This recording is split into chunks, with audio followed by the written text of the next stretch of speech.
is Casey Fair and Harrison Canute from Taneytown Northwest Middle School, and we're interviewing Leah Hill Wright and Charlotte Franklin, who also is from Taneytown. How did you feel about attending Robert Moton High School? I loved it. I did have concerns and reservations about having to travel 12 miles to and from every day, passing Taneytown High to get to Robert Moton High and Westminster High, because it was past it wasn't out there on Washington Road where it is now. But I loved attending school. I love school. Well, before I started, as I said, I was born and raised in Taneytown, Maryland, and there was two schools, the white schools, elementary and high school, but I only had 2 hours of schooling at the Catholic school, and that was in the afternoon because we could not attend schools with the white children, and so we had to go 2 hours after school was out. But then after that, I came to Robert Moton, which like I said, we traveled winter, snow, rain, sleet, schools never closed. So 12 miles going, 12 miles coming. What courses did you take during the 2 hours? Just the basics because I was in my first grade, reading, writing, arithmetic.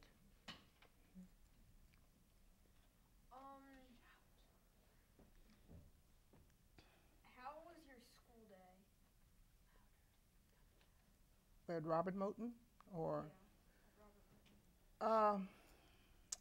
When I entered Robert Moton in 1936, I think I was in the second grade. I entered in the second grade, and just to be in a school where I could be there all day long, it made me feel good to know that I would be learning more, that I didn't have, just the 2 hours to attend school.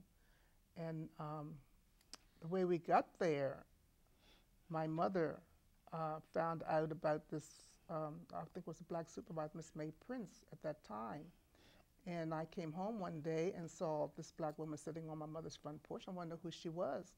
So she came to inquire about the black children in Taneytown. And that's how we got to Robert Moton in Westminster.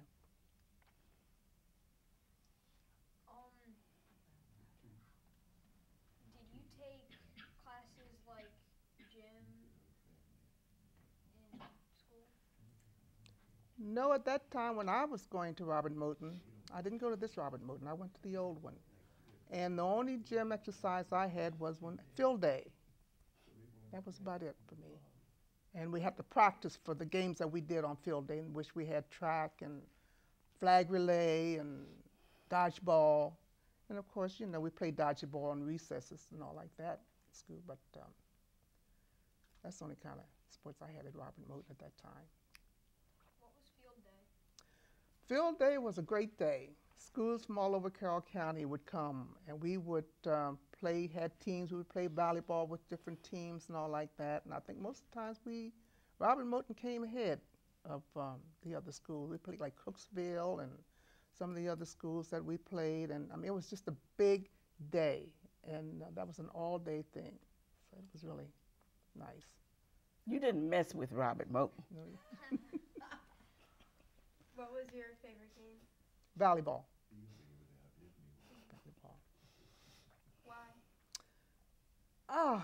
Well, I was good at it because I remember being in elementary school, like the 5th or 6th grade, and the principal at that time, George Crawford, would come over and get about 6 of us girls out of the 5th and 6th grade class because we were so good to play with the high school girls. So I was good at volleyball.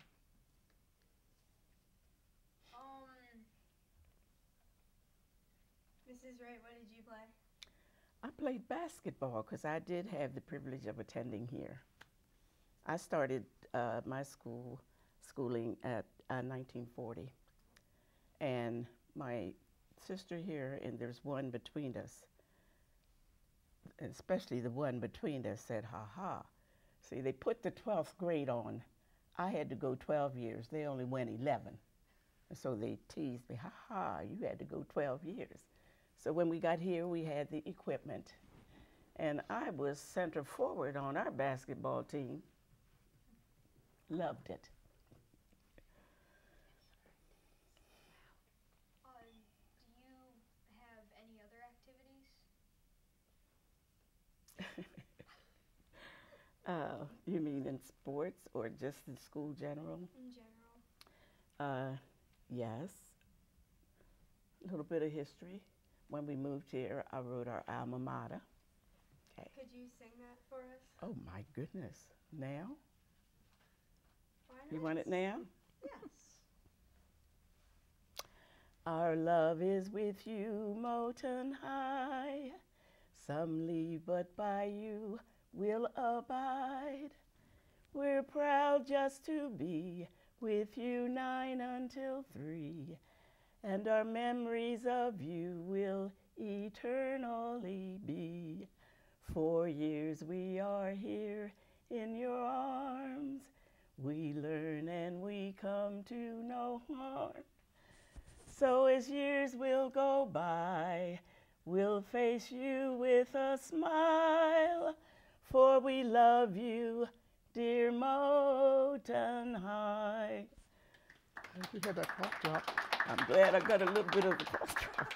Thank you. I'm going to give you a minute, but I'm going to ask you a question in a moment. I'm going to ask her one. I understand you won a couple of contests in your time, and I'm going to ask you about those in a moment, so get your voice back under control. What were you famous for? If she was famous for writing, what were you famous for? Well, it seemed like I did all the artwork for the children in school. And sewing, I did all the sewing in home economics. Every time I turn around, here they come. Teresa, will you do this for me? Or if there was something that had to be drawn in school, even the teachers would have me to draw different things for them because I was that good in art. Tell us about your writing career. Okay. And your speaking career, I believe. I believe you had both in high school, did you not? I did a little of each. In 1951, I wrote an essay entitled, What America Means to Me. It was sponsored by the Westminster VFW. And I, at the age of, I'm going to date myself now since you know it was 51, I was 17,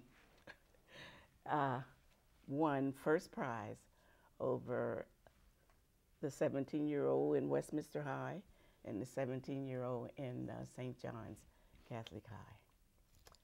The title was What America Means to Me. I have a copy of it here with me tonight I can leave with. How does that make you feel? Great, just great. What did you do after you graduated? I received the valedictorian scholarship, senatorial, and I went to Morgan State College, where I majored in music ed until I realized, I said, no, I'm not going to teach. So I started picking up electives with social studies and psychology and all that, and I ended up being a social worker with the Baltimore City Department of Social Services for 35 years.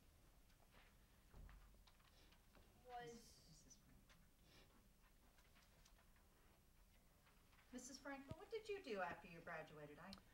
Well, when I was in my senior high school, my last year, Mr. Crawford, the principal, said to me, Hill, why don't you go to boy and be a teacher? I said, Mr. Crawford, I'm not teaching material. So after I graduated from high school, I tried nursing. Then I got married, raised my family of 5. I was working full-time. Then I attended Morgan State, went to Morgan full-time, summer, winter. Graduated in '74, magna cum laude, and started teaching in Baltimore City Public School System until I retired in 1992. I taught art. Was anyone in your family notable Well, I do recall that my father and his brothers and sisters had a little music group going. They all were musical inclined. There was always something in our family, that background of music, art, like that, and that's about it. And they went around, played in different bands, different places for music and all like that. And was anybody in your family musical or anything? Yeah, I sing. Oh, no, I play the Yes. piano.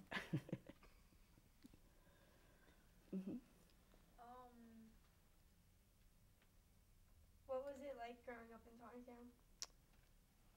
Oh, when we grew up in Taneytown, there were about, let's say 4 or 5 families, black families, but All related. all related. And there were brothers, and we lived it was a double house. My father and his brother, they all lived in a double house. And there were about 5 or 6 of us that started at Robert Moton at the time. My sister, no, you were not in that group. And growing up in Taneytown at that time, the only friends that we had were each other, family, but I had white girlfriends outside of the family. I did have white girlfriends, and our families were well known, and everybody knew them, and we actually didn't experience any type of racial, incidents until, how to say that, until I actually moved away from Taneytown, and then we found out what it was like, But growing up in Taneytown, it was. I mean, we had a few young ones, would call us out of our names and all like that, but I just stood up for myself, and I can say this, that I got respect from them. So let's say that. And when I got married and would go back home, my mother would say, so-and-so asked about you, the very same ones that I got respect from. But it was nice growing up in Taneytown, and my mother belonged to all the women's organizations and all like that. And I loved growing up in Taneytown. yes. Loved it. As Sister here said, we had white girlfriends To this day. to this day. Mhm. They send Christmas cards. They remain in touch. Mhm. Back then, I think I told this little account once before. We would gather up the milk bottles and the soda bottles, take them back, because then they gave you 5 cents and 2 cents and all that back. And these Reaver girls, Judy and Peggy Reaver, Mhm. we'd go down to Bumgardner's on Saturday. We were out on the town with a hot dog and a soda from the monies that we got with those 2 little white girls. They would wait for us to come home from school, play. If we say we're not coming out, they would be upset, so we'd go out and play. Had a grand time. And our families, during the holidays, we would all gather together and go to one another's houses and all like that.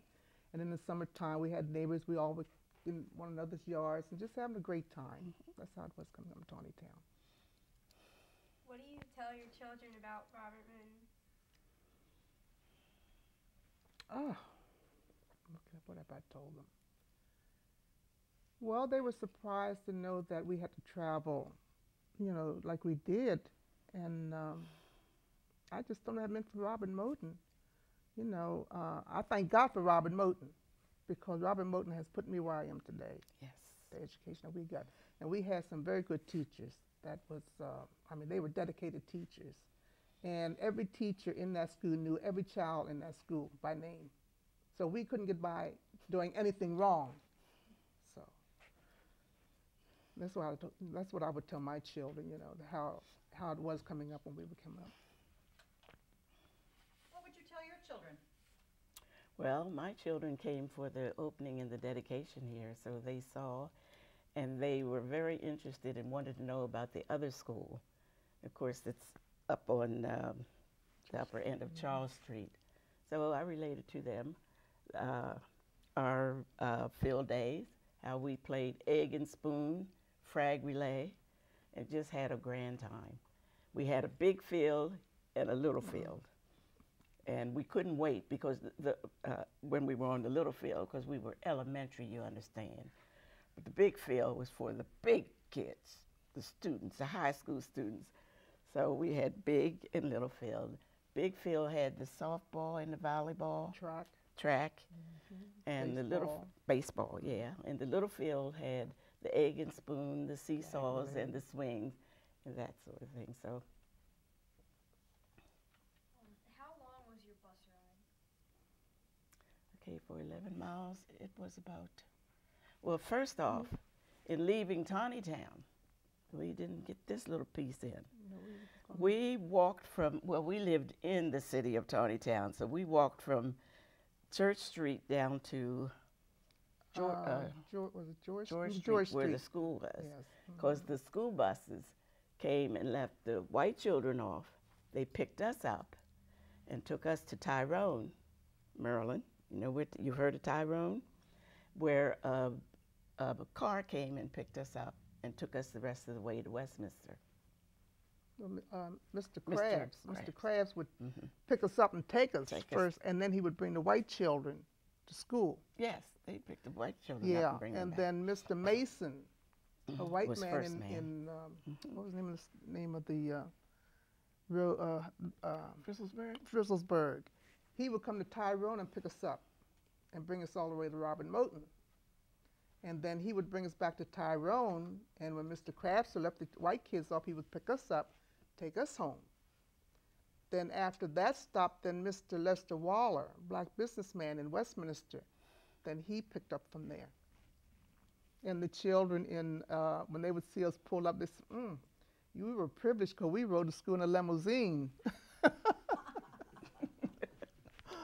So that's how we get to school.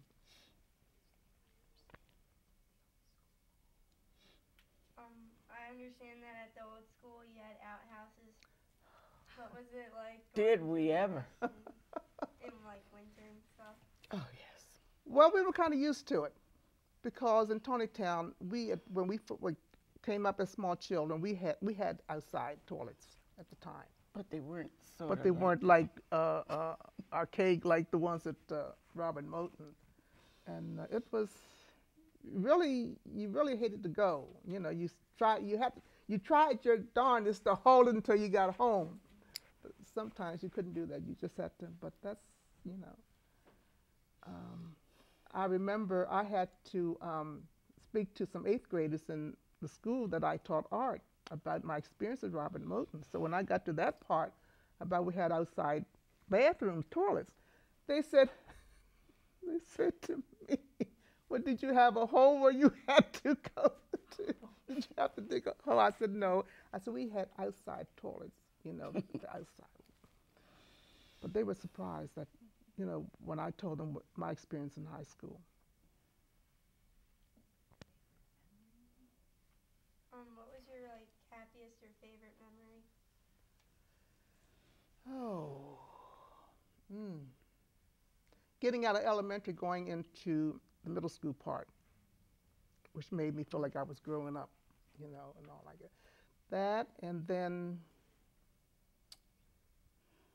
the day that I graduated from Robert Moton.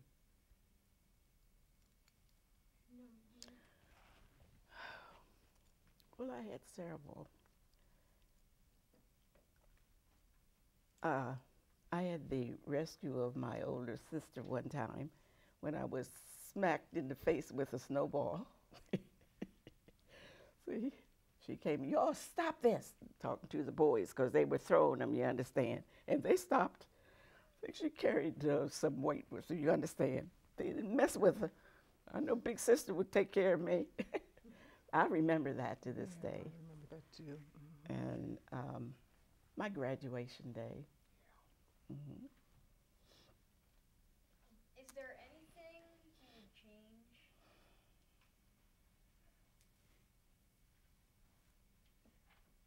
You mean about those school days, or would we have things differently than that? let me answer for you. I would change that we could go to school where we lived rather than transport. Although I enjoyed, and I thank God for my experiences at Robert Moton, but I would have it the way you have it now. There's no separation. We're all one. And I'm feeling that very keenly now.